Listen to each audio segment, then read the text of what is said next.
Well, good morning, everyone. How are you? Good morning again. We just did a show this morning before trial about Lindsay Clancy.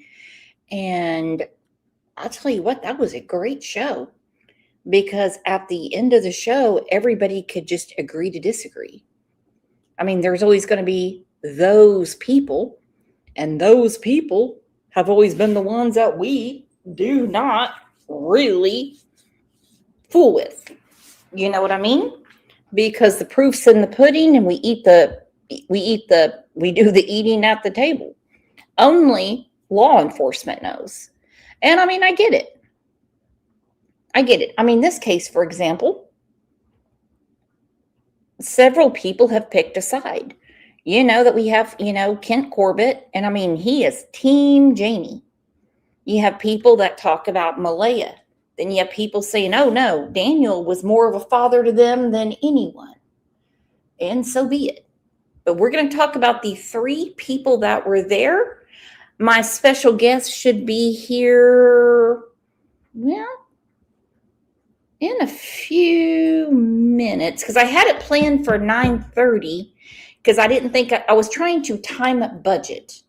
Anyone have a problem with that? I don't mean on my behalf, on yours. Because we had just had the show this morning, I thought I would need more time to get ready. In the meantime, let's go ahead and tell everybody good morning.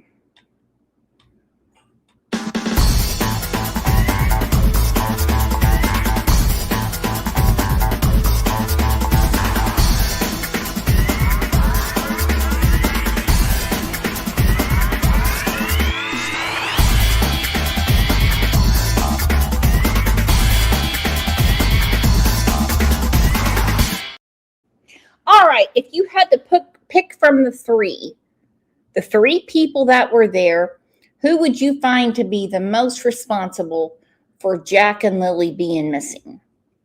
Their mother, their mother's boyfriend, or their mother's boyfriend's mother? You tell me, because I have no idea. None. And I mean none. We still have RCMP saying that it is not a criminal case. It's not a criminal case. So let's go back in time a little bit and look at this. Sorry, I'm losing my voice. Children vanished without a trace in rural Nova Scotia. Here's everything we know about what's happened since their disappearance. Around 10 a.m. on the morning of May 2nd, 6-year-old Lily Sullivan and 4-year-old Jack Sullivan were reported missing from their home on Gairloch Road in Lansdowne Station. The children's stepfather, Daniel Martel, told CBC the siblings were... Okay, I see a lot of you are saying the mom. Okay, God, I feel so gross. I get it. I get where you're coming from. I don't know what all she had going on.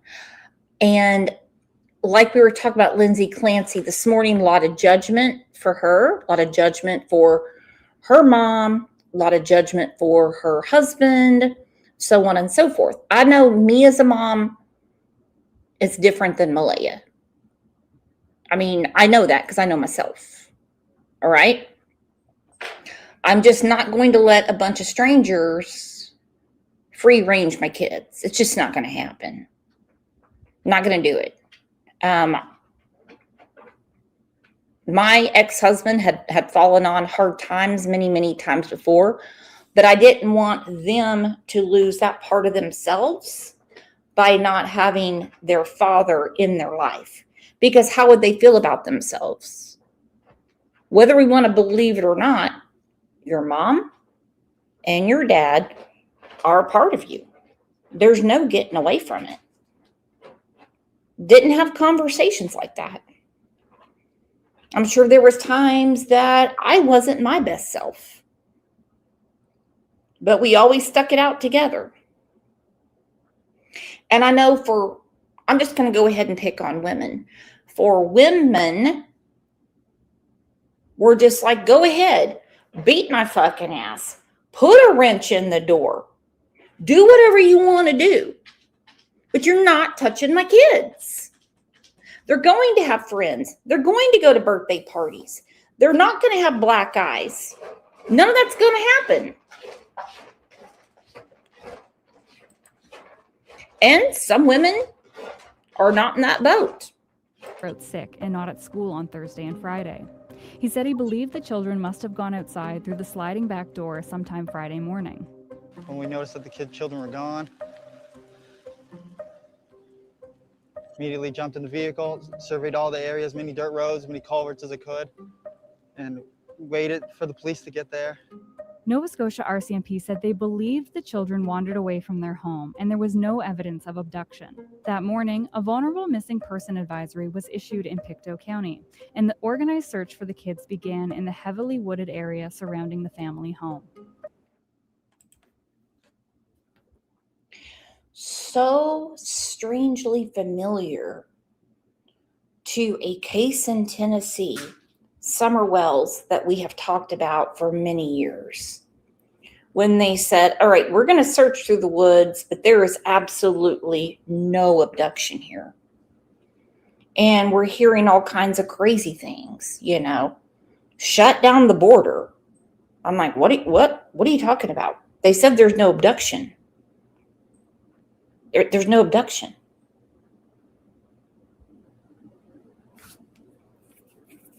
They actually, I know I've had a few comments, after show comments, people who have grabbed the link that have come up and said the RCMP is worthless.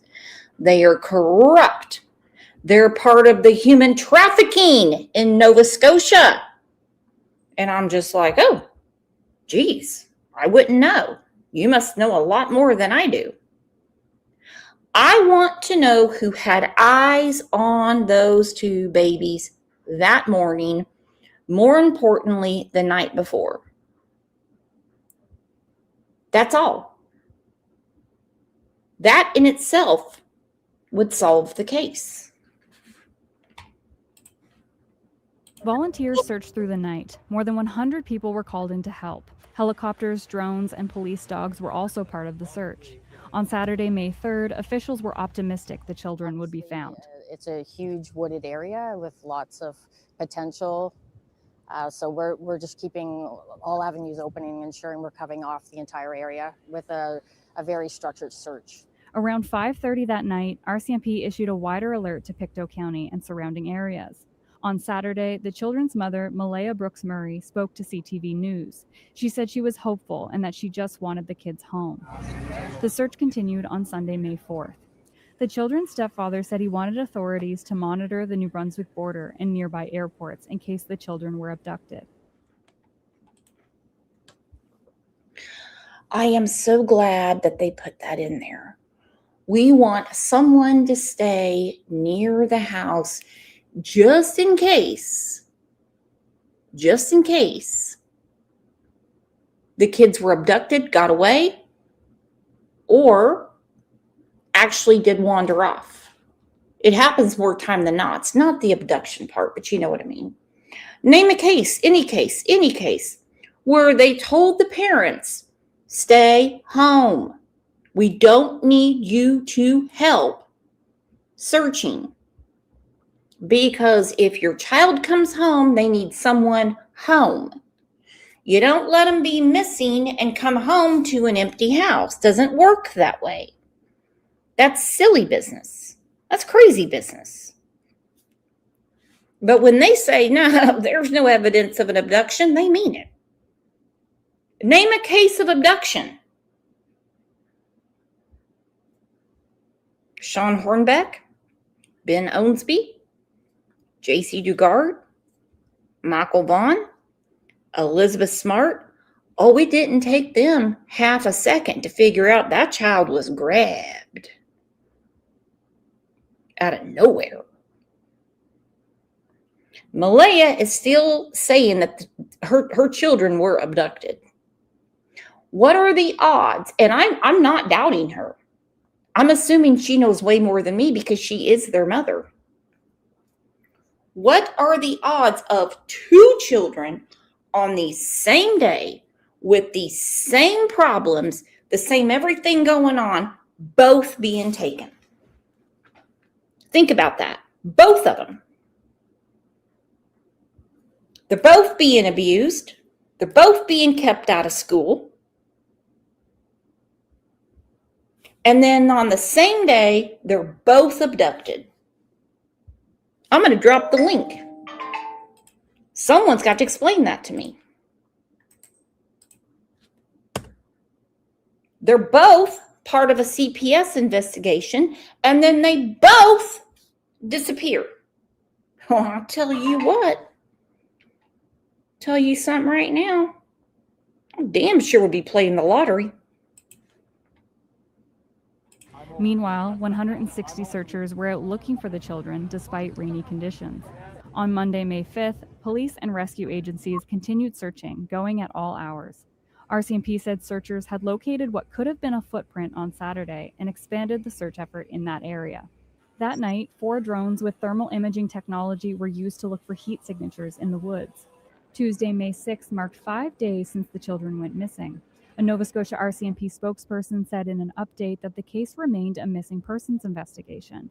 Police are pursuing all investigative avenues, and there's a variety of teams involved who are applying the tools and the skills and the expertise needed to locate and bring Lily and Jack home. McCann wouldn't say if there had been any sign of the children. The children's stepfather told CBC that after the disappearance, the children's mother left the Radio, you're exactly right. I would be terrified to think that my children were lost somewhere out in the woods. I'd be terrified to think they were lost in the neighborhood. I wouldn't even know what level of panic I would have. No idea. No idea. I would have been terrified moving into that nasty ass trailer with Diddle Dick Daniel. I'd been terrified then. I'd have been terrified once I knew I couldn't send my kids to school anymore because they were beat up. I couldn't do it. I'd have been terrified then. I'd have been terrified when my phone was taken from me. There would have been a plan in action, whether it be grandma, a mom. She's got tons of internet friends now. I guess she didn't have any friends at the time, even though they claimed to be her friends. So what was keeping her there? Does Daniel, is he like, I mean, we know he's not, we know he doesn't make a good living. We know he doesn't take care of a family per se. So what was keeping her there? Some people say fear. She was scared for her life. Again, I don't know. I'm speaking as me, as a mama. Me as a mama. I would have been more scared of the government in my business wanting to know why my kids are not going to school. I would have been more worried. I would have sent my kids to school with black eyes and wait for the government to sort it out. Let them come and bust down the trailer door and talk to Daniel. Then everyone's safe. But the hiding is where we're at. And Jack home. McCann wouldn't say if there had been any sign of the children. The children's stepfather told CBC that after the disappearance, the children's mother left the area to be with her family in another part of the province and blocked him on social media. My mother had to kick some people off the property because they were saying that I did it. I had something to do with it. And I'm the only one here fighting for them, which is sad. The children's maternal grandmother told the Canadian press the family was hoping and praying for the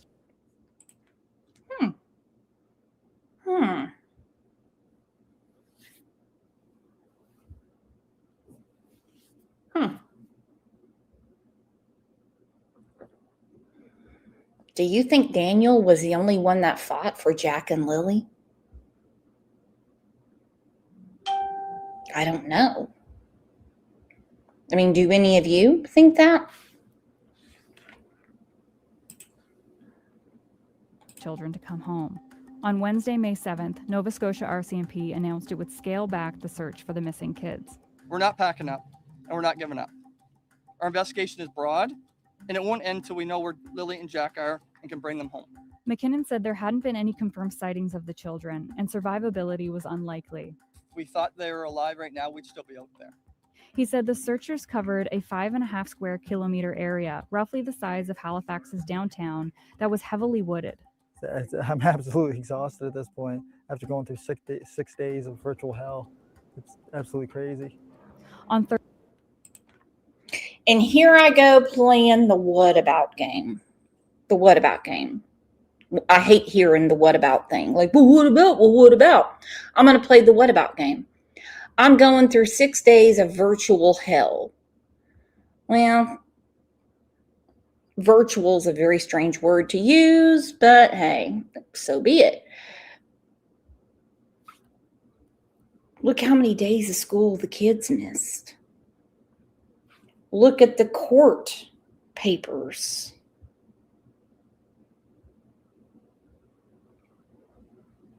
Of what was going on in that nasty trailer. Look at everything. But we're supposed to say, Dan, he's our man. If he can't do it, no one can. I don't think so.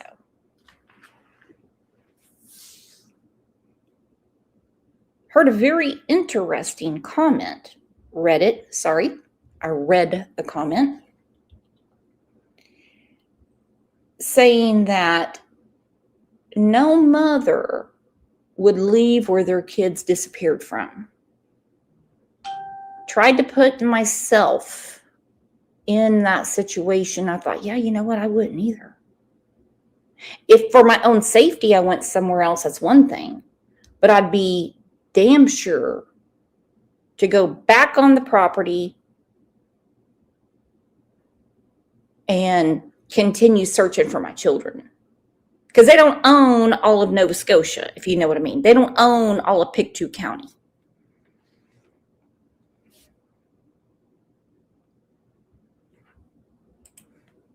Thursday, May 8th, the RCMP packed up its command center in Lansdowne Station and searchers left the area. Martel told CBC he spoke with investigators from the Major Crime Unit in Stellarton earlier in the week. He said he willingly handed over his phone to police and investigators searched the home. Martel said he also asked for a polygraph test. I just want to clear it up for everyone. Clear it up for everyone, not just the people online making crazy accusations and everything else. RCMP declined to say whether a polygraph would be administered. Meanwhile, a makeshift memorial was set up at the nearby Stellarton RCMP detachment. In a news release on Tuesday, May 13th, Nova Scotia RCMP said they were continuing to investigate. Police said they were following up on more than 180 tips from the public and had identified 35 people to interview, including community members and those closest to the children. Police also confirmed that an underwater team searched lakes in the area but didn't find anything. On Thursday, May 15th, RCMP confirmed again that there's been no evidence to suggest the children were abducted. 2 weeks later, on Friday, May 16th, there are still no answers as to what happened to Lily and Jack Sullivan. Cassidy Chisholm, CBC News, Halifax. All right, that is an older news clip. For sure, it is. It's definitely older. All right, well, our special guest is having a problem connecting, so I'm going to try to call her this way.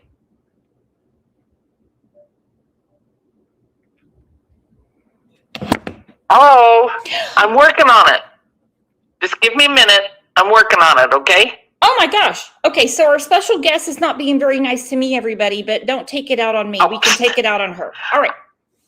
Do it. I'm trying to get on there. So just 1 minute, okay? All right, love you. Bye. Oh my gosh. My gosh. That's okay. That's all right. Radio God said, in my opinion, only guilty people make a big deal about complying with the police. Well, I wouldn't comply with the police at all because people get set up. And so I would have an attorney. You know, what are you asking me? Here's my phone. There's my TV. There's my car. There's everything. It's all right there. Whatever you want. You can check everything I've done for the last 6 years. I don't care. Ask me what happened when my child went missing. But the lie that Malaya said, that they told her not to speak to the media. They said, no, we just said be mindful. But what happened? We become friends with people on YouTube because they're going to give her the benefit of the doubt. And if I hear the words behind the scenes one more time, when it comes to any case, unless it comes from law enforcement, I am done with that person. Ridiculous. You're telling me that you know more than law enforcement. You're telling me that. And if you know more than them, you're a shit human being. Do you know why? Because anything you know about a missing child's case, they should know. If you're having issue with their lingo and you think this detective might be doing something that isn't cool, then you say, I need an attorney. All right, someone's knocking at the door and you won't even believe who it is.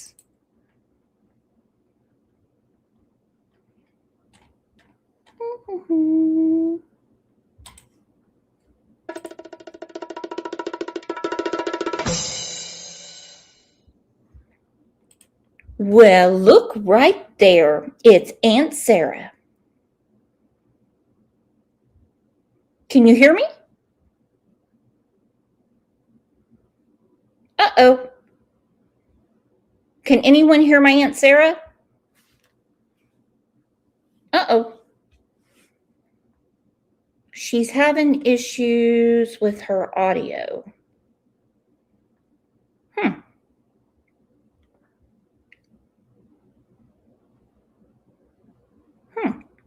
Are you on a laptop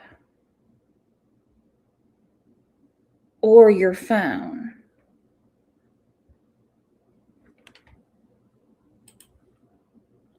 Yeah, this is going to get a little bit confusing. I think she's reading the chat. Yep, nope, no one can hear her. Shenanigans says, who thinks they know more than RCMP? Oh, you'd be surprised, Shenanigans. All the behind the scenes people. Okay, she's not on her phone. Oh my gosh, who is this? House of Bad Influence said the RCMP are retarded? What did they do to you? Oh my gosh. Okay, Aunt Sarah doesn't really know. So while she's getting it figured out, let's go through this.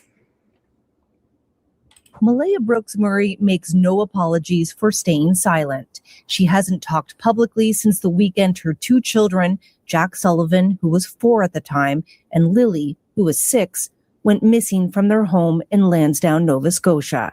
She says she was advised by the RCMP not to talk. She says she was advised by the RCMP not to talk. That's just one of many lies in this brand new interview, so let's watch it together and count the rest. I'm deception detective and attorney. You know, this guy is not exactly my cup of tea, but I try to give everybody a fair break.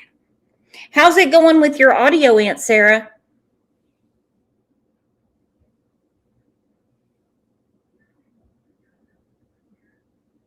Here, she can say on screen, and then I'll just call her this way so we can hear her. And then it's not like she hasn't ever done this before. Hello. Hello. Okay. Oh my gosh. What's all of that? Oh, you've got a lot of background noise.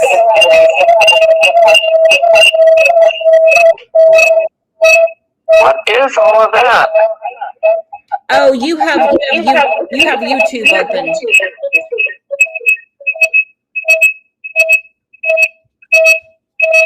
I don't know. Okay, so we're all awake now. Okay, that's all right. Thank you, YouTube, for violating our ears. Trained in statement analysis. This channel exposes lies and manipulation. So if that's your thing, hit subscribe. For early access to new videos and over 80 exclusive videos, consider becoming a channel member. Link in description. If the names Malaya Brooks Murray, Lily and Jack Sullivan, or Daniel Martel don't ring a bell, don't worry. This interview will bring you up to speed. So there's just one last thing I want to clarify before we dive in. Ever since her kids disappeared 15 months ago, Malaya has always claimed that she went into hiding because the RCMP told her that speaking out would jeopardize the case. I just did whatever they told me to do because I didn't want to jeopardize the case in any way. First of all, that just isn't true. It's not true. It's not true. And there is no way that the mom of Jack and Lily, unless she's responsible for their disappearance, could jeopardize the case. As in not talking, as in lying.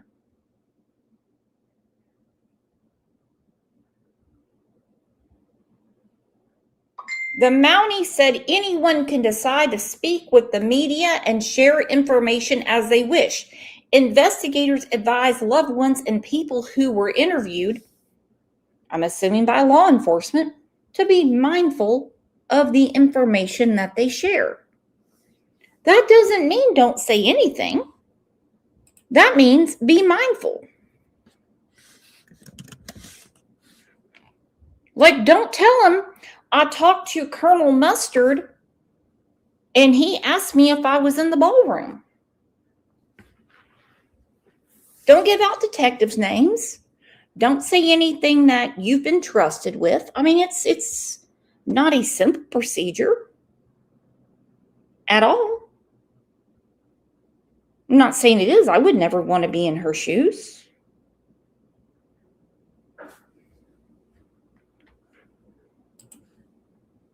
But it's really not a good idea to say that you haven't said anything in 15 months because you were told not to.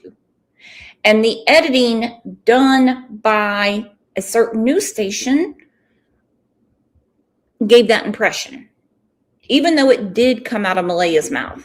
As you can see in the clarification they put out last year on your screen. And second of all, if it were true, that's even worse. It means that Malaya decided to jeopardize the investigation by doing this interview. To put it bluntly, I think Malaya is contradicting the RCMP and herself because she's just a bad liar. And there's plenty more examples of it coming up. So let's get into it. Thank you for doing this. Malaya, it's been more than 15 months since you've seen Jack and Lily. How are you doing? Not good.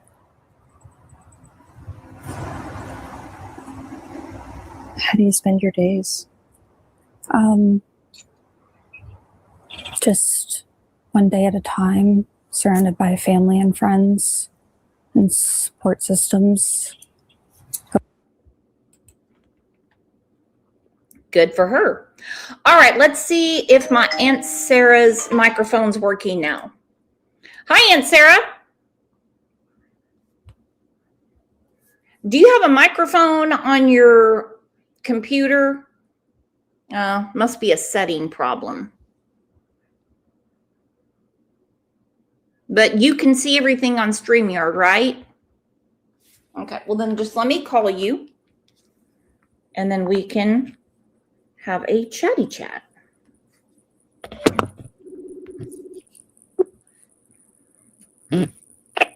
Yes. Okay, that is so frustrating when there's technical difficulties.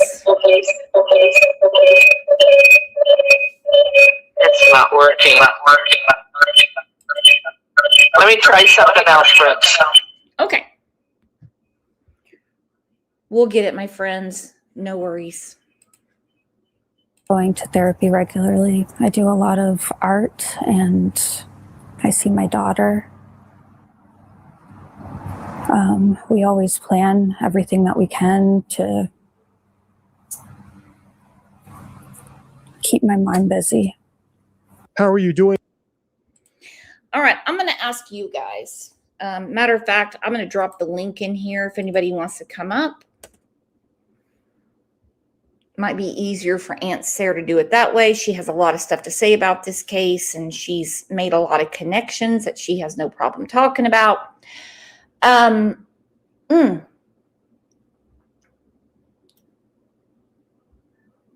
Did anyone kind of like get the gist that the interview was more about Malaya than the kids? And that could be part of her just withholding information from the public.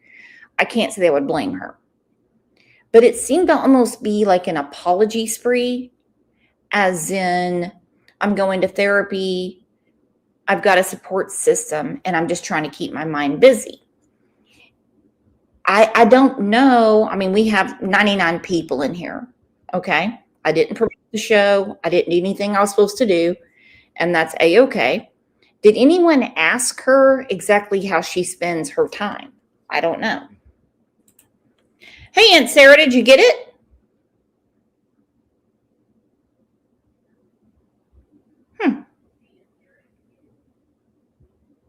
I don't know. I don't know. Aunt Sarah, go into chat through YouTube, and I'll drop a link, and maybe it'll work better that way.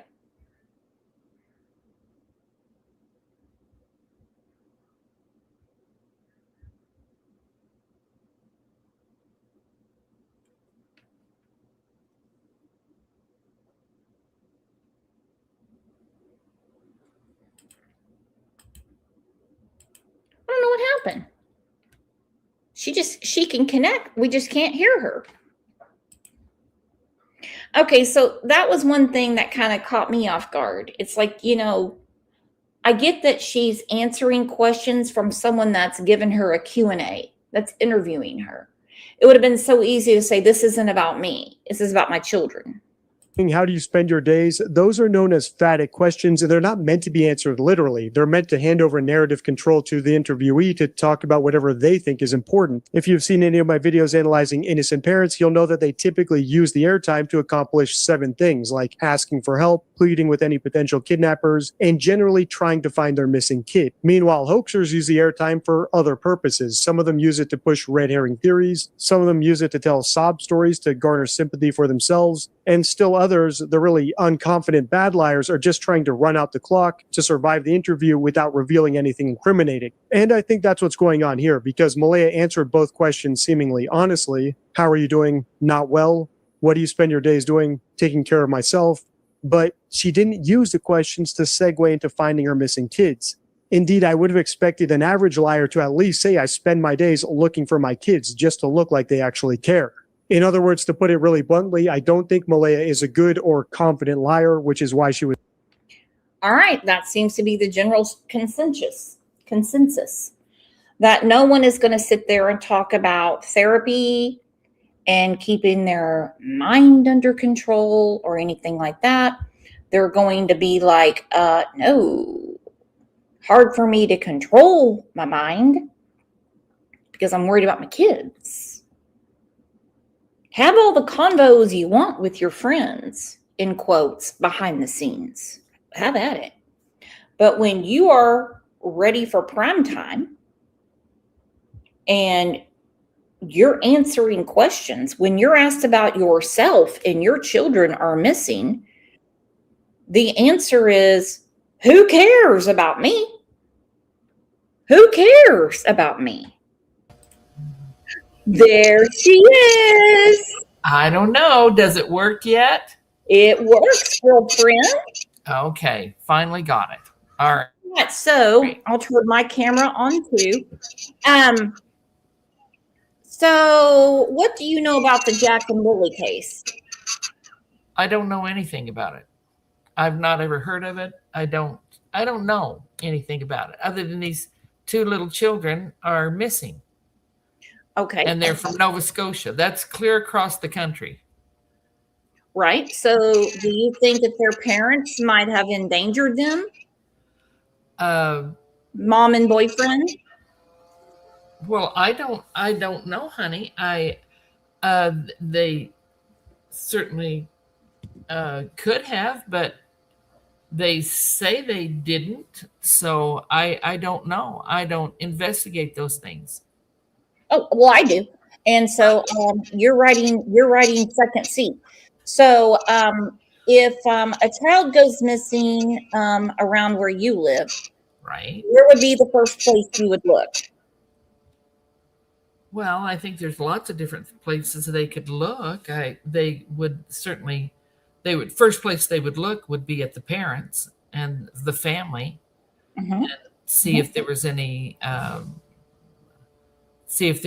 conflict within that. Just like any place else. I mean, that's what those investigators do, is they look at the family first. Yeah. And where was everybody that day? Malaya was in bed. Daniel was in bed. Janie was in the RV. And these two children just went missing. Now, what are the odds of that? Were they on their own? Were those little children just on their own somewhere? Yeah. Or were they weren't being supervised whatsoever? Nope. And nobody was supervising them? No. Then who knows? I mean, and there was what it is. What complaints about Child Protective Services of Nova Scotia, checking on the living situation. And there was reports. What do you think? What do I think? Yeah. Let's see. I think that since their mother went from pogo stick to pogo stick, that maybe she should have kept a better eye on her children before having another one. Well, that could be the case. I don't know anything about her. I don't know, and it's not for me to decide, really. As to who, that's why we have investigators and detectives and police force, and they're the professionals there. They're the ones that do that. And are they giving no indication as to what took place? They said they have no evidence that a crime occurred, but there was no abduction. But the children are missing. They're missing. They've been missing since May of 2025. Well, what does the rest of the family feel? Well, their paternal grandmother feels that somebody that was on that property has to be responsible. Well, I don't know what I could do about that, but that's somebody needs to be responsible for where those children are.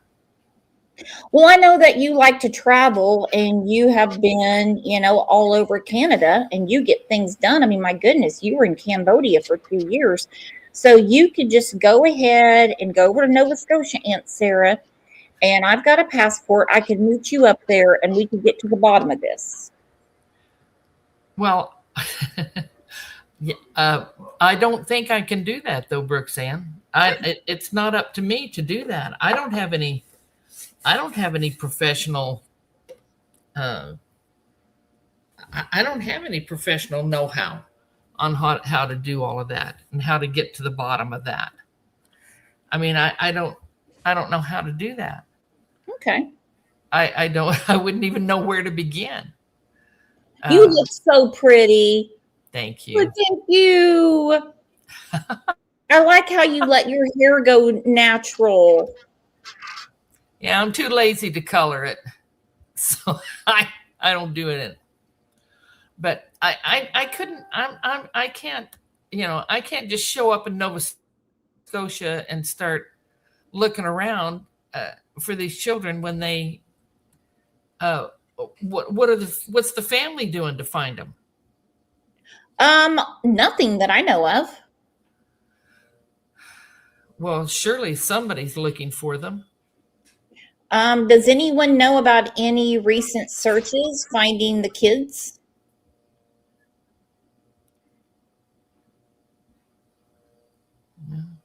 Because they called off the search, and right now RCMP Major Crimes Division, they are saying they are just taking like basically credible tips. Well, and if there are none, then what, if there are no tips, then how are you gonna do that? Well, that's true. Purple Drink, how rude of you. Okay, for one, you've been a member for a long time and I've been nothing but nice to you. And you're saying, where is the guest that has insight and information? That's called me. Okay, go ahead, Aunt Sarah. So you know more about the legal system in Canada. So exactly how does it work? Because I don't know. Well, I don't have too much experience with the. You were on Crime Stoppers. You were on Crime Stoppers.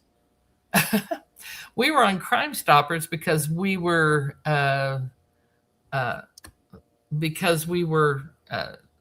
invaded. Our home was invaded in 1980.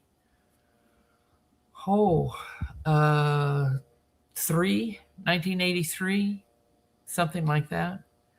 And they came in, and we don't know anything beyond what took place that night. The police they took our statements. They took what took place there, what happened, and we haven't heard anything from that since then, but we don't have too much to tell them. So I don't know if they ever found those people that robbed that store, or if I don't know. We never heard from them again. We never heard from the RCMP again. Okay, and you guys were home. We were home. It was a home invasion. Yes. All right. And so did you get your stuff back? Oh, no, they didn't want any of my stuff. They just wanted cash from where Brian worked. They wanted they opened up the safe and took the money and ran. Mm-hmm. And that was it. So that we were able to give them what they wanted, which was a combination to the safe and keys to the building. Okay. So. Because I remember my grandma, your mom, telling us all about it. And, me and your oldest daughter exchanging letters about it. So they knew you had a safe. And so I keep getting all these people. That was in the store. In the store. Yeah. Yeah, of course. And so they keep asking me, or they keep saying things like, they keep saying, RCMP is crap. They're this. Well, I wouldn't know. I only know one person. You don't think so? Okay. I don't think they are. I think they are as good as any police force.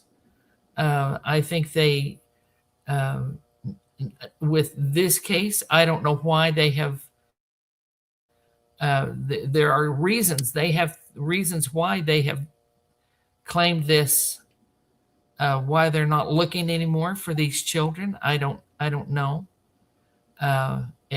Obviously, it's a cold case by now. I don't know. I don't know what constitutes a cold case. No tips coming in. There's nothing coming in, and nobody. What are the parents doing? What is the mom doing to find these children? What are the grandparents doing to find the children? It's a dead end road. You know what I would do if my granddaughter was missing? Yeah, I don't think I'd stop looking. I think I'd continue to try to find her. Well, and you spoke to that very sweet lady last week, yes, and she's the paternal grandmother, and she's just her nerves are racked. Yeah. If my grandbaby was missing, I'd be calling Crime Stoppers on my son every damn day just to keep the ball rolling. Yeah. Whether he did anything or not. All right, so let's go back to this and give you a little bit more. So they never got the money that they got from Uncle Brian. Well, it was a co-op store. It was a commercial store. And so, yeah, they got all the money from that. And But didn't find the people. no, not that I'm aware of, because I have nothing to tell them. I don't have anything to identify those people. No. They were masked and they had on gloves, and they all looked very similar, the same. That it wasn't. I never saw any faces. So no, not that I'm aware of. But they didn't come back to me for identifications because I have none to give. No. Just doing a comparison, since we have so many people saying RCMP is not working the case. I don't know. Incriminating. And I think that's what's going on here, because Malaya answered both questions seemingly honestly. How are you doing? Not well. What do you spend your days doing? Taking care of myself. But she didn't use the questions to segue into finding her missing kids. Indeed, I would have expected an average liar to at least say, I spend my days looking for my kids, just to look like they actually care. In other words, to put it really bluntly, I don't think Malaya is a good or confident liar, which is why she was silent for so long and why she's so reticent in this interview. It's never a good sign when getting a statement from a supposed victim is like pulling teeth. All right, let's keep going. And I know we've heard others talk about Jack and Lily and they've described them, but you spent the most time with them. What can you tell me about Jack and Lily? Lily is a very bubbly little girl who always smiles and loves to pose for photos. She loves unicorns and LOL dolls and to dress up girly. She loves dresses. Just like me when I was younger, I was always wearing dresses. She always loved to pick out her outfits, and I would bring her some and she would pick them out. Jack loves bugs. He loves Mama Chipmunk, what are you talking about? Why are we not allowed to ask for the truth? If asked on tea time, we get blocked. Why? What's the truth? I wasn't there. Let's see. Jenica wasn't there. Britt wasn't there. Annette wasn't there. Jean wasn't there. Kim wasn't there. We weren't there. So, who's upset? Who's pretending like that they know what's going on? If Malaya is saying something, or Daniel or Janie, I would listen because they were there. Oh, you're talking about shenanigans. Okay, from Nova Scotia. That's fine. That's fine. I'm not into censorship. I'm just not. I'll let everyone have their say. Okay? Now, if you want to get all nasty, then I'll take you to my dad's house and you can watch him swim naked. What does your father have to do with this, Brooks-Ann? I've been talking to him about that, but he said that's how those people up there live. He thinks every other country beyond Kansas is third world. Okay? We all know that.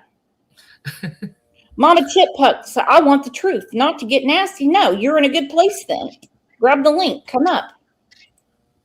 was playing outside, digging for things. Anytime he got a new dinosaur, he was always excited and loves those Dino Smashers. Those were his favorite. They were both always so happy. And how were they with each other? They loved each other. They hugged each other. They would say sorry to each other.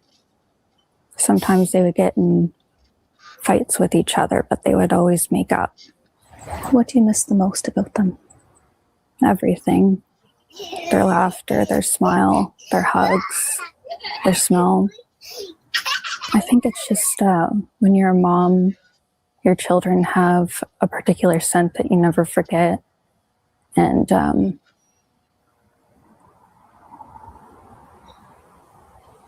it's just something that you know.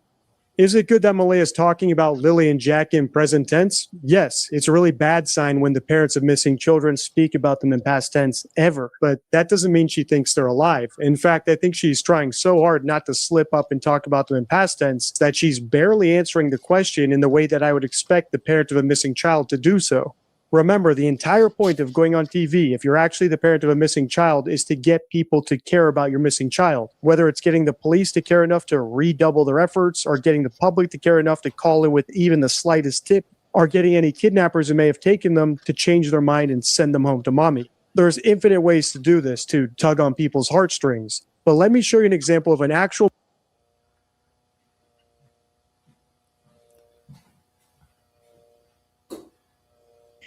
I've got examples coming out my ears. Why is she using them in past tense?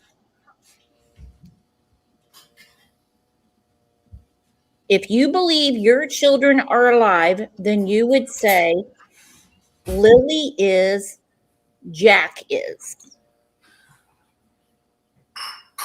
not was.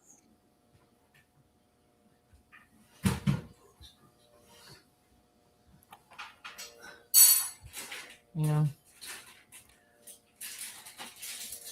I don't know. I don't know. You know, she's. I don't know. I can't.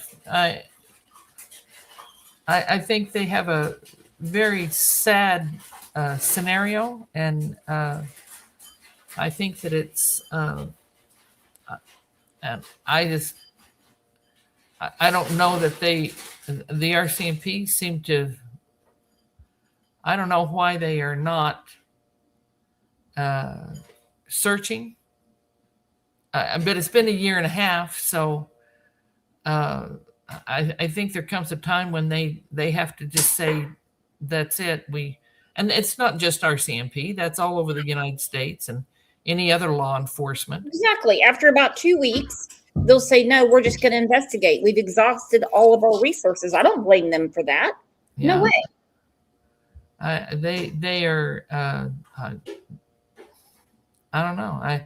I think it's something that the family now should push, not necessarily outsiders or people that I don't know anything about this. I don't know anything. I don't know those people. I don't. I mean, if they can't find any clues, what makes me think I could find them? You know, I can't. I mean, if the RCMP can't find any clues, what makes you think that this can be solved? Considering they won't help. Well, it's a wild goose chase. You can't tell me between the three of them that were home that they have zero idea what happened.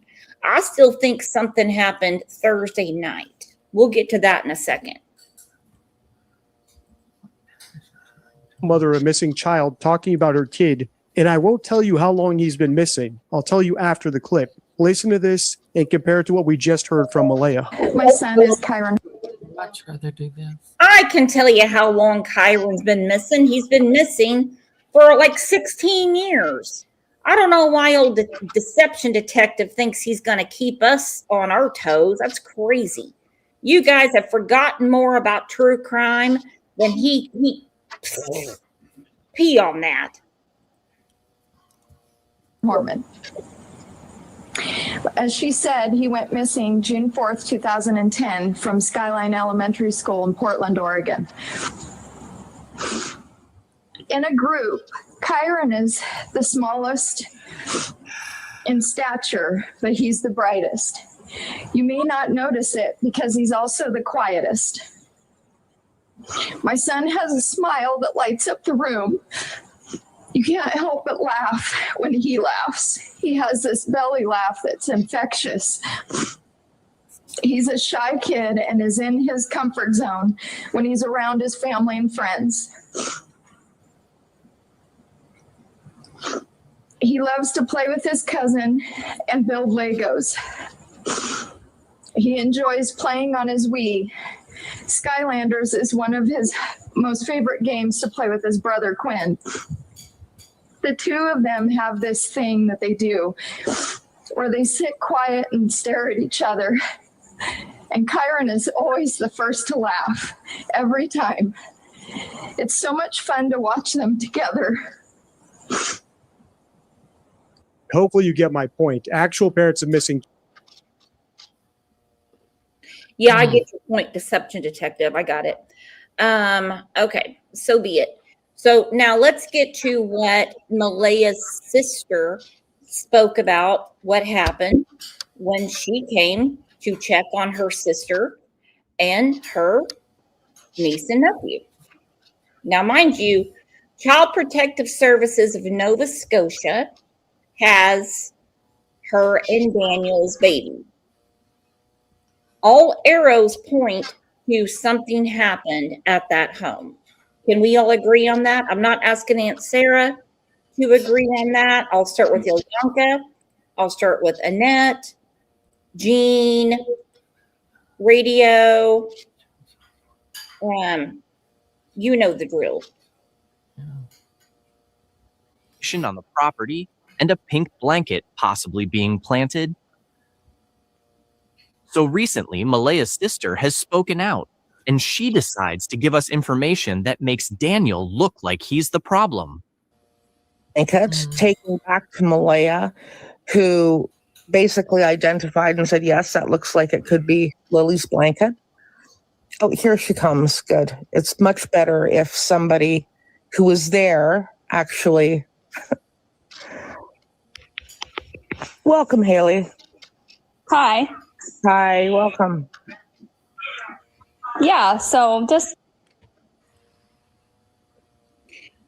is Malaya's sister, and she is saying what she saw that day. touching on the subject of the blanket, I've kept pretty quiet. I have a son of my own right. Lily and Jack are my niece and nephew.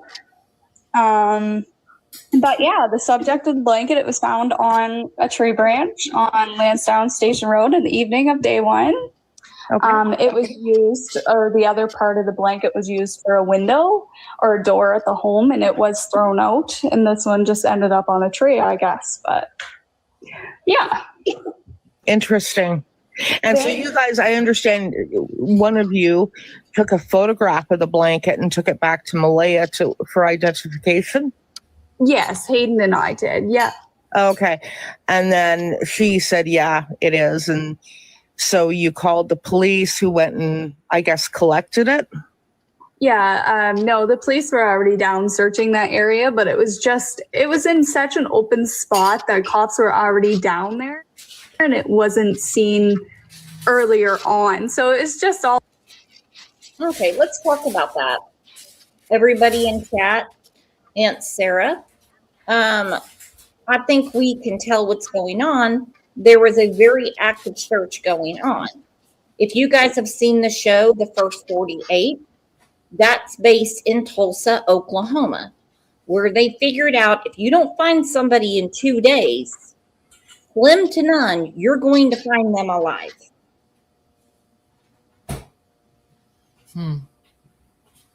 And for those of you that are asking about our environmental disaster, we have 3 miles from my home. Everything is fine. They let all of it burn out.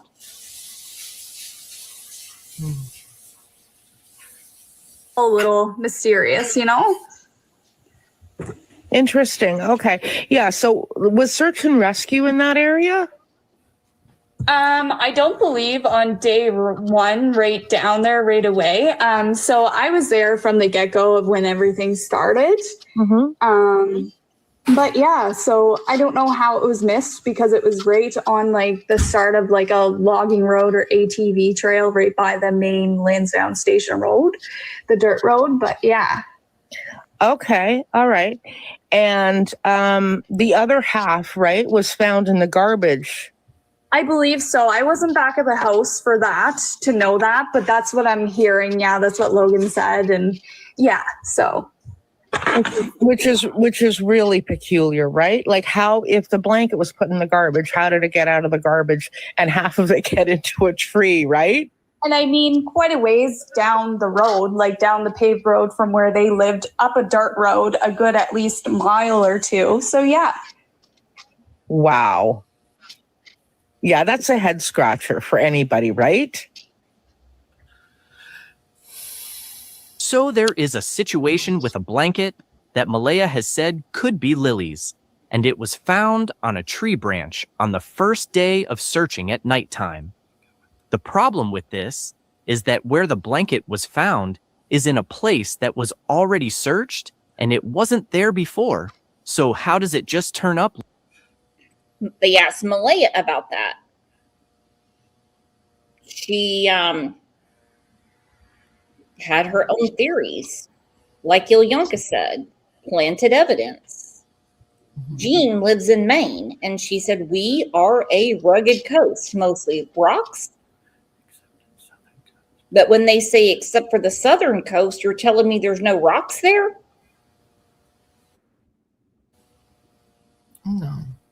No, I don't think so. I don't think it is a rugged coastline. Yeah. You know, now the whole thing is a lot of people. Where were they? Where were these children in Nova Scotia? What city were they in? They were up north. They were north. Pictou County. Yeah, they were north. Mm-hmm. It is rugged. It is a lot more rugged up there than it is in the southern part of that province. But still, it's a rocky. But that's because it's more populated too. There's larger cities. You know, Halifax is down there, so it is northern part of Nova Scotia is a little bit more rugged. So I don't know. Jean said lots of logging roads and things like that. I still want to know why Daniel didn't have any work on that Friday to do logging. Well, I think logging's a whole different business. They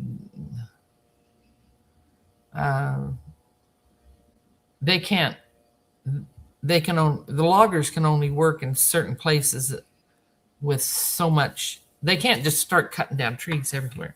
They have to have permits, and they have to have, there's restrictions. So they move around. Well, I got you. That makes sense to me.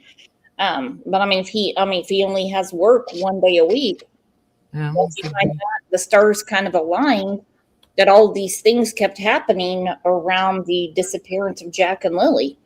Yeah. You've got Child Protective Services involved. They miss, 40 plus days of school. They had black eyes. They were hurt outside, and then they're just missing. And then all of a sudden, he doesn't have to go to work that day. Yeah. Well, I can't say. I don't know what that means. I don't know what. I don't know what that means for those children. I don't know. I mean, they could. It seems that they've just kind of dropped off the face of the earth, and I know. And talking about all the human trafficking out of Halifax, it's like, so what is going on here? So I don't know. I mean, I feel sorry for the family. But I couldn't even begin to know what happened or how that happened, or I don't know the town where they lived. I don't know. Well, I mean, what would be, okay, let's say that you were in the position to throw a red flag and say, that looks weird to me. What would be the first one? Well, I don't know. I guess that blanket, but I just a blanket that got thrown away and then suddenly was found in a tree. Yeah. There's child Child Protective Services. Yeah, that's a big one. How many times did Child Protective Services check on you and your children? Well, if I'm reported, I guess they do. But if I'm never reported, they have no reason to. Yeah, people normally don't report on themselves. So I'm gonna take that as a never. All right, but I mean, they were on Malaya like, you know, white on rice. Yeah. Well, obviously something. I always just think we don't have all the information. We couldn't possibly have it all. No way. And it's not even RCMP that's running the case. It's the Major Crimes Division, but RCMP said they have no evidence a crime has occurred. Yeah, well, they probably don't. They don't. And so if the Crimes Division, if there's no crime, then, you know, and if the children being gone doesn't constitute a crime, it's just, anyway, those, you know, a lot of times people's law enforcement and things, their hands are tied because they can't just jump into some household and say, you know, there's something wrong here, unless there's been some sort of report. It's just like any other place in the United States. Yeah, it's just like any other place in the United States. It's no different. True. All right, so her sister Lily is talking about. We wouldn't want people. We wouldn't want them to do that.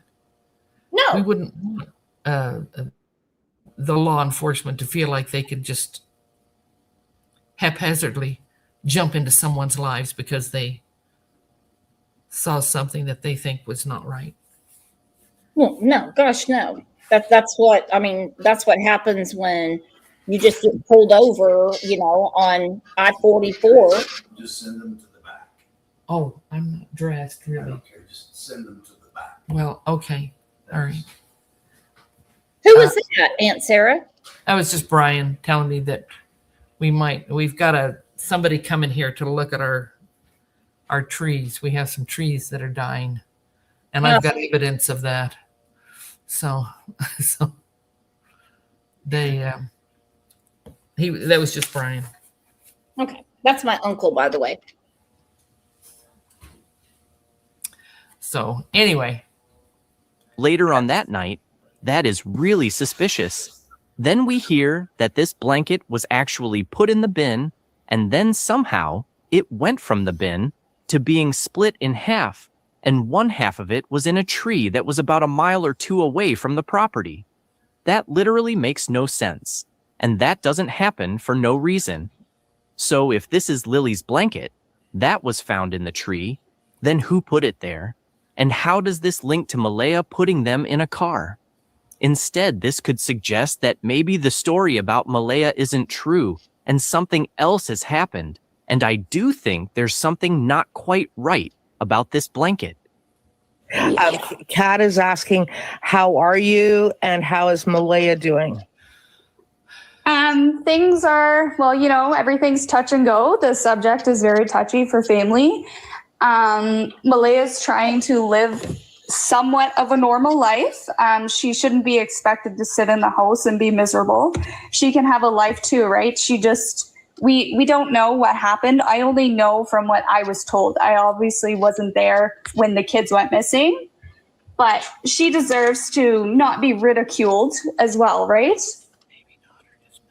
Okay, I'm going to ask Aunt Sarah a question because she's the one in the hot seat. Let's say that my cousin Adrian was missing. Would you go to the beach and find a boyfriend, or would you be looking for my cousin Adrian? Well, of course I'd look for Adrian. Okay. Yeah. And I would be looking for Adrian too. So, but her sister is like, well, it's okay for her just to go on with her life, and that's pretty much it. Oh, Will's calling me.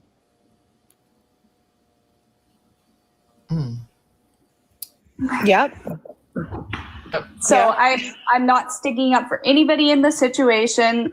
I know as much as everybody else about what had happened with the children, right? So Yeah. I mean, it's a tragedy. And I think that what adds to it is the time that has gone on, right? That just simply adds to the stress. I mean, if the police would could figure out what happened, and Lily and Jack could be found, it would give people a sense of at least everybody would know what happened, right? well, yeah, it's to the point where it's 2 months too long. As family, like we're hurting over this. Like it's a lot. And I mean, there's been a lot of things going around. So she then speaks about Malaya and says that she's trying to live somewhat of a normal life, and she can't be expected to stay indoors and be miserable. And I'm guessing Malaya's sister is referring to the beach trip that took place when she says that. And again, Malaya's sister is saying that they have no idea what happened. So obviously she is going against what Daniel has said. At the moment, you literally have Daniel's theory, which is that Jack and Lily were put in a car by Malaya, and then you have Malaya saying she has no idea what happened. Police haven't given us any information, so we don't even know if the car theory is correct, because nothing has been confirmed. That's very much misinformation. Like people are just wild in the Facebook groups. I've stayed quiet. Thank you, Haley. Thank you. Like I'm in them, but I stay quiet because I have a son at home that I still need to keep life normal for him, right? The Facebook groups I'm going to be addressing, not so much with Jack and Lily, but with some other cases, because I basically allow every theory, every YouTube channel. The only thing I don't allow is a bunch of duplicates. But we have some people that peaked out, I would say, like in junior high, and they feel like they have some control of the universe, that they can let people not have their say. I find it very wild, if you want to know the truth. Okay, so besides CPS and the blanket and the fact that the children are missing, is there another red flag you see, Aunt Sarah? Oh, I would hasten to guess there's tons of them, but until somebody actually can find some answers in regard to those, their behaviors are not, doesn't seem to be in line with people who are looking for children. But I'd hasten to guess when children go missing like that there are tons of red flags. But how do you investigate them all, or how do you they will have to do that on their own, because it's not enough to bring law enforcement in. Unfortunately, that's just the way it is. Law enforcement's definitely involved. They're puzzled. Yeah. They are puzzled. They cannot figure out what in the world is going on. No. Well, that's because they probably don't get all the truth and all the answers that they're looking for. Yeah, truth helps. There's something that's hidden that, somebody knows something. Truth helps. That's a big yeah. one. That's a big one.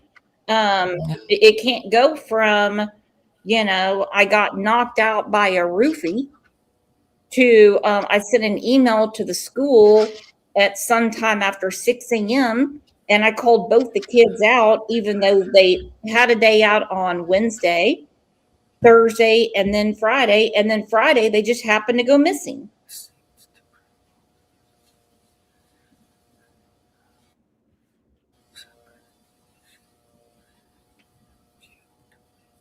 Right?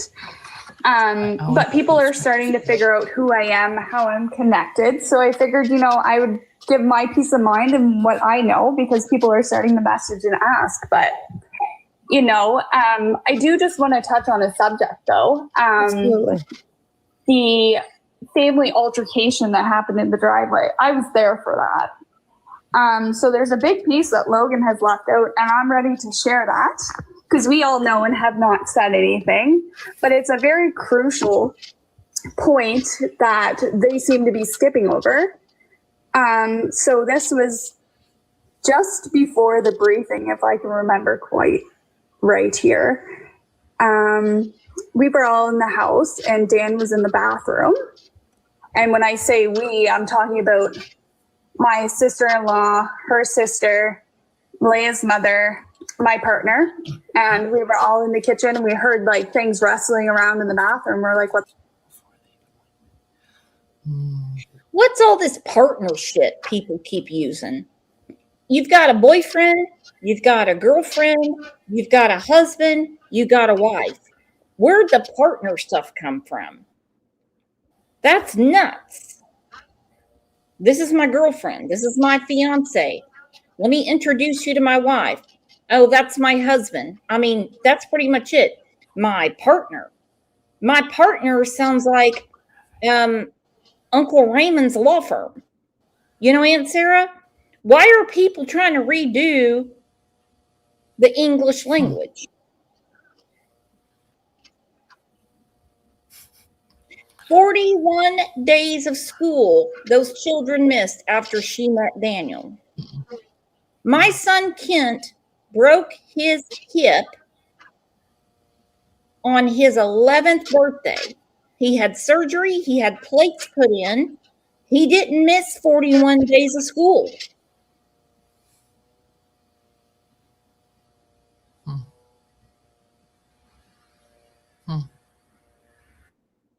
The hell?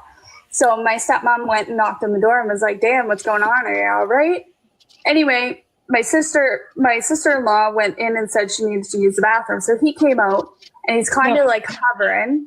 Haley, and- sorry, Haley. Sorry, I don't want to interrupt you, but just because my mind's sort of going crazy with trying to figure out and keep people straight. Who is your sister-in-law?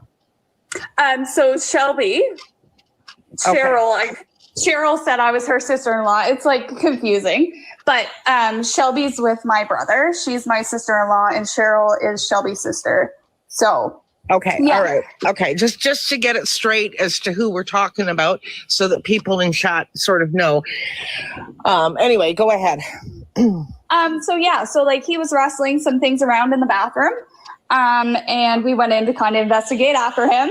And there was drugs. Drugs was involved, and that's what fueled the family altercation in the driveway. And I'll be the one to say that because I got so freaking mad after this was found out, because then I said to him, that's exactly why you're acting the way you are, running around like a madman, acting like you're doing everything and everybody's just sitting back, like relaxing. Like nobody was, but nobody was running around like a chicken with their head cut off because we weren't on drugs. Do you know what I mean? But that's what the altercation was, because I was like, I confronted his. Confused as to why Malea's sister is laughing about this, unless it's commonplace to have someone run around like a chicken with their head cut off because they are in the bathroom hiding drugs the day that two beautiful children go missing. Yeah, see, there's just way too much stuff going on that you can't figure this out. You can't figure out where those children are because nobody's giving you any kind of. Well, my question is okay, because again, I don't know the laws. Is it a crime? Is it a crime to flush drugs down the toilet in a nasty ass mobile home in Pictou County? Well, I'm sure it is. That's a crime in any country. That's a crime. That's a crime in Foyle, Oklahoma. That's like one of the Yeah. easiest things they can do. They love that stuff. So, I mean, what is going on? Why is nothing being done about this? I don't know. I have no idea why they aren't looking for those children. They're doing what they can. Probably somebody knows something. Somebody knows Absolutely. where those children are, and until you find that person that will actually confess as to what they know, then they keep it to themselves. Then that's where it's going to stay. Wouldn't that kind of tear you apart, though? It would kill me to know. I mean, you've got child neglect, you've got child endangerment, you've got truancy from school, you've got active drug dealing going on, you've got active drug use, there, and you've got 2 missing children. Well, yeah, it's just one of those things that are probably never going to be completely resolved. It'll be I don't know, it'll probably never be resolved because nobody's telling what they know. Exactly. Well, and then Janie, he spoke to a news operation there in Nova Scotia, and she's telling exactly what went on there. Patio door that Jack and Lily would have. That Jack and Lily came out of.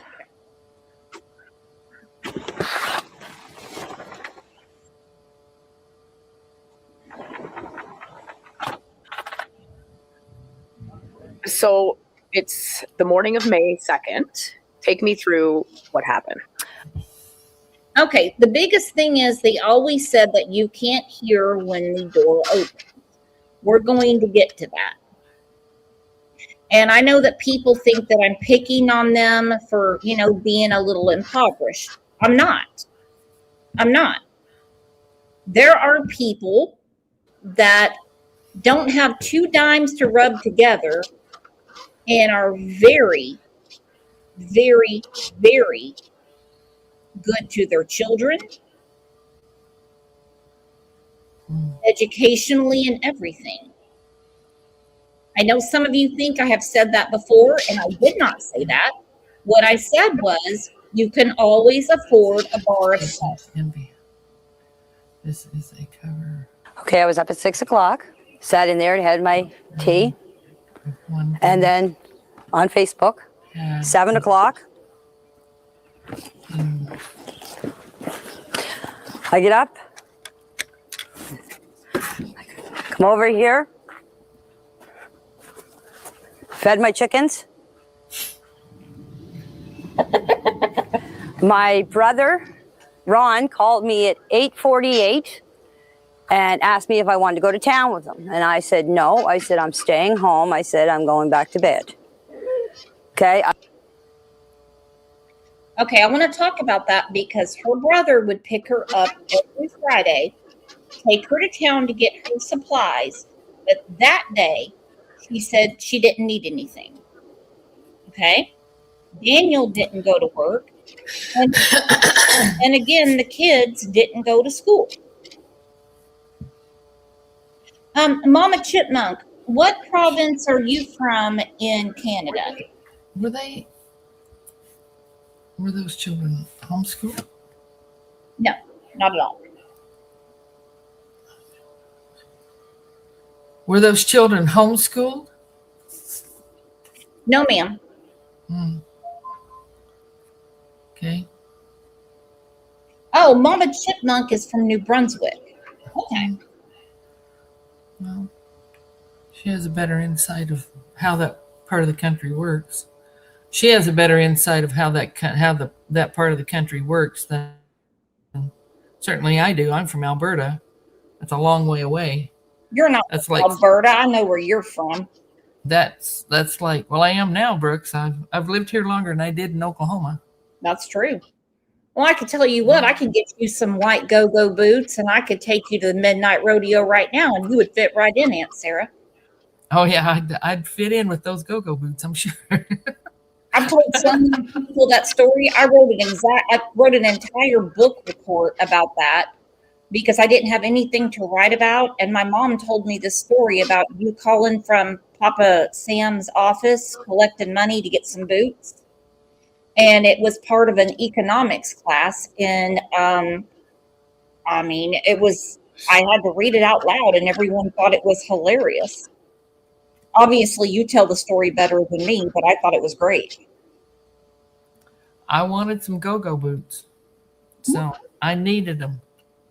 But I was only in the 9th grade. I was just 15 years old, 14, 15, something like that. But so he said, if you can find the money, then you can do it. And I started looking through all the accounts receivable. And I started calling people, telling them they need to pay my dad for the work he'd done. So I think I got my go-go boots. Oh, you did. And I did an economics paper about it. American capitalism. Very proud of you.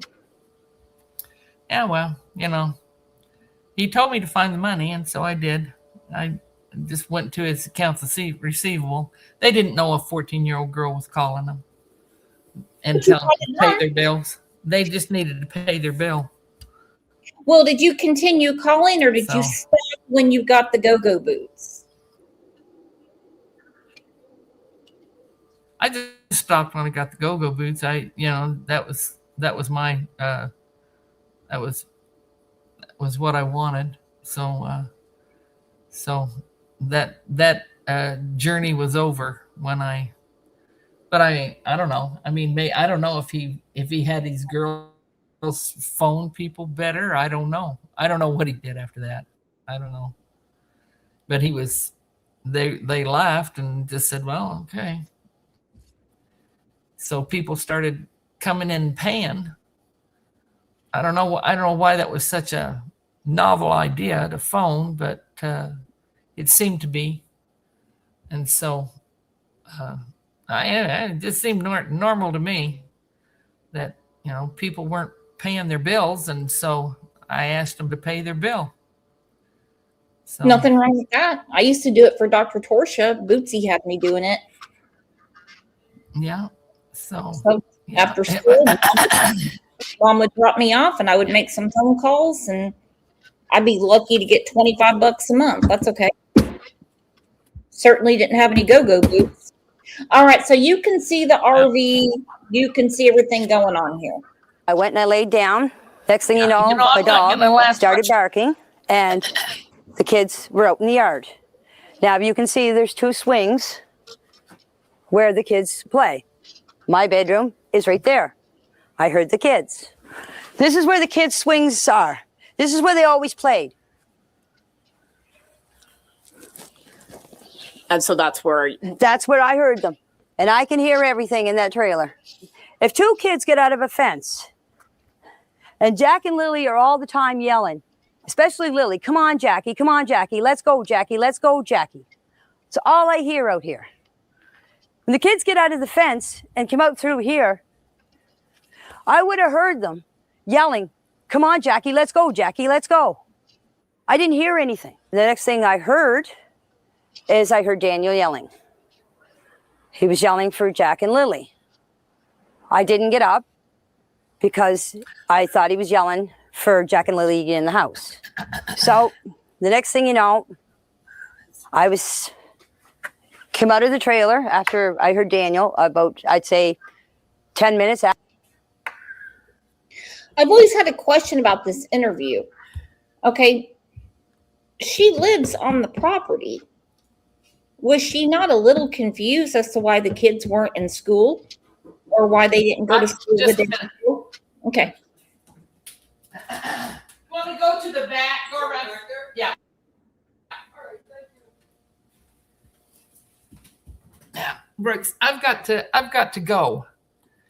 I can't be on this too much longer because I've got to go. I've got stuff going on here. So how much longer does this last? 5 you minutes. Decide to, 5 minutes. huh? Okay. Okay. All right then. No, I'm just saying, I mean, she knows what time the kids go to school. And I mean, you yell for kids. It's normally to tell them to come inside, but they were looking for them. After I heard him, I come out of the trailer. I opened up the door, If they weren't sick. was standing here. Malaya was standing.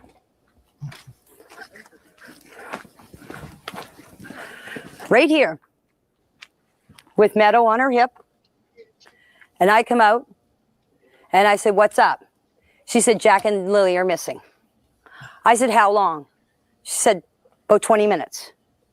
I closed the door, got my boots on, came out here, ran up in the woods. Just right up here. The kids have a little fort that they made out of sticks and fir branches. And that's where they go. You can see them and hear them. We went for walks in the woods. I had to practically carry Jack through the woods because there was no way that he was walking through all that tree falls and bushes. I did this whole area. There's an old road up back. When I got up to the end, to the top of the hill, I met Daniel. And I said to him, I said, "Did you find them?" He said, "No." He said, "You coming with me?" I said, "No." I said, "I'm going to search this area." Because when she told me the kids were missing, you automatically think they went into the woods. That was my first instinct. Mm-hmm. So I went up and I did this whole area, this whole wooded area, right up to the top of the dirt road, came back down here and came back down the side of the road, came back down here and came back up the same spot. I went back into the house. By the time the cops were here, I don't know exactly what time, I didn't take my phone. The cops were here. There was a bench sitting here, or a sawhorse, it's over there, was sitting here. I was sitting on it, bawling my eyes out. I was crying because I blame myself for not getting up that morning to see the kids. Because if I would have got up, this wouldn't have never happened. Okay? Okay, well, the question is, you knew what time the school bus was picking them up, and that's the reason something had to have happened the night before. It is common sense 101. Horrible, horrible situation. And to say, if I had been up, something else would have happened. Or however you want to phrase it. You knew the kids had to be at school. You knew it. None of it makes sense, Brooks. None of it. No. So I, you've got way too many people involved in something goofy. They just, none of it makes sense. So I don't know. I don't think they're ever going to find a solution unless they find the children. There's no solution unless they find them alive. You have 3 very irresponsible adults that were home that day that had no issue letting those kids be abused and letting those kids just not go to school. That's why I was crying. We've heard a lot about the patio door. Okay. Yeah, so let's go see that. Sure. So this is the patio This is the patio door. that Jack and Lily would have. That Jack and Lily came out of.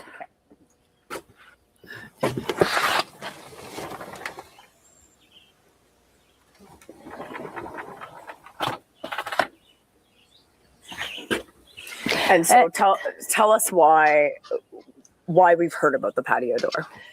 Because everybody's saying on Facebook, on YouTube, on TikTok that the patio door makes a noise. And why they didn't hear the door open. The bedroom is back there. Well, I heard it, and the RCMP said it does make noise, so go ahead. Okay. That far window. The last window is the bedroom. And so they would have come out this door. They would have come out this that door. morning. Yes. And then they went and played on the swing set. Yes. And that's when you heard them. That's when I heard them. Right here in this area here. I plan on putting a pool up this year for the kids. You need level ground for a pool. That's what I was doing. I was leveling out the ground to set up a pool. And this is the Thursday. This is Thursday. Right. Friday, all the investigators, search and rescue and everything, right around here was where they found the only footprint. This is where the boot. This is where I was raking that night. That's where the boot print was found, in the mud where I was raking. I thought there was 2 boot prints. There was supposed to be a footprint found away up on the pipeline. Right. Malaya sent me the picture of it. That's all I know. There was a footprint found. Okay. But I'm telling you, the footprint was here. The only one that. If you're looking for the kids, why on earth would you notice a footprint? Would you be looking for, footprints maybe like days later, would you not be looking for actual human beings walking around? I don't know. And she's out there raking a driveway to put a pool up in May in Nova Scotia? What's your temperature right now, Aunt Sarah? Right now it is, it's cold out there today. It's probably maybe 75, 80 degrees, something like that. Not very cold. It's not very hot. 75 maybe. Okay, go ahead. May is questionable. You could still have snow in May. Okay, I don't know what it's like in Nova Scotia. I don't know. Exactly. That's a different, yeah. But no, it's 106. It's not uncommon to have snow in May. No, but she was raked in the driveway. She said to put down a swimming pool. We had many people in here from Nova Scotia saying nobody even thinks about swimming in May. Yeah. They can confirm right now, that was Lily and Jack's was right here. So it was child size. Yeah. What is that answer? I say right now it's 20 degrees Celsius, which is about 70 degrees, 70 degrees outside right now. Oh, August, Fahrenheit? so it's getting cold, huh? Oh, Fahrenheit? Fahrenheit, it's about 70. So something like that. Oh, okay. Guess what it's going to be here today? Ugh. Well, it's getting cold here now. It's August, for Pete's sake. So 106 today. Oh, golly. Well, I don't know. It's one thing after another around here. Yes, a man, one of the investigators came in here and was measuring it all. Mm-hmm. I'm not here to lie. The reason why I wanted you guys to come here and do the interview here is to show you exactly where everything took place. Mm-hmm. Mm-hmm. And to show people that this is what happened. All the stuff that all the rumors and accusations about us murdering the kids and burying them on the property, this place has been searched thoroughly. The well has been checked, the septic tank, all the barns were searched. My RV was searched 3 times. The trailer was searched. This whole place was searched. If they want to come back and search again, they're more than welcome. You've talked about drones flying over your property. You've talked about cars driving down the road and slowing down. What's that been like? I'm scared to go out sometimes in my own property. I mostly stay around back here. And if I do go out front for anything, I usually have my head down because I don't want people to see who I am. That is me myself. It's not because I'm hiding from anybody. I don't like to be on camera. I don't like my picture taken. I'm just a quiet person that just wants to be left alone, and I mind my own business. You're not that quiet, and you're PO'd that you're ticked off that people are going up and down your road looking for Malaya's children. But I got you. We got you loud and clear, Janie. The kids are not there. Brooks, I've got to go off. I've got some appointments I've got to make, and I've got to do things before that. Okay, So, I love you, Aunt Sarah. Give me kisses. Love you too. Bye. Give me kisses. Oh, how rude of Aunt Sarah. I'm just a hermit. Do you feel as if the finger has been pointed towards you and Daniel? Yes, I do. Because I live on the property. Come on. Do you think your son had anything to do with the disappearance of Jack and Lily? No, I don't believe Daniel had anything to do with the disappearance of Jack and Lily. Our heart don't lie, and my heart is telling me that my kid did not have nothing to do with this, and I had nothing to do with this. You know, if something bad happens, you get like your heart drops. This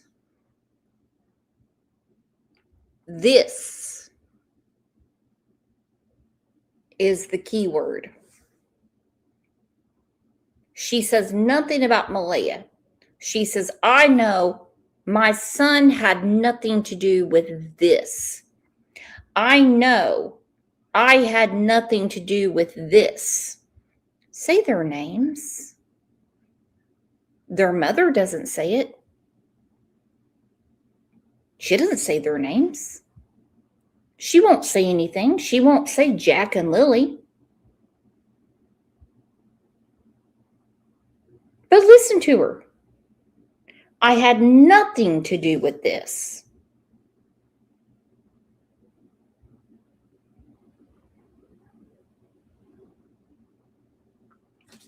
My son had nothing to do with this. Well, then who did? At this point, it's called process of elimination. And I would be embarrassed, mortified, petrified, horrified, terrified, anything. Sometimes it's better to say nothing than to say what all of them have said. And it's absolutely crazy. All right, first off, let's give a big round of applause to my Aunt Sarah. So great having her up. I absolutely love her. I don't know. I mean, I think a lot of you know that my mother passed away in June of 2000, a couple of days before my 25th birthday. And so really the only family I have is my Aunt Sarah. Yes, I have children. Yes, I have a husband. Yes, I have the most gorgeous grandbaby on the earth. You've heard me talk about Camden. But Aunt Sarah is my rock. And so when she's just sitting there going, Brooks, what are you doing? I had a great time with her. And I hope you all did too. Wasn't very happy with shenanigans, being rude to her, but that's something we'll just have to forgive. All right, you guys have a great rest of your day. We had 2 great shows today. Go ahead, set your reminder. That would be great. And because we're going to be doing a lot of very early Lindsay Clancy stuff and then our regular show. You guys have a great rest of your day, and just know you've always got a cool place to be anytime you want. Yeah. All right, have a great day. Bye-bye.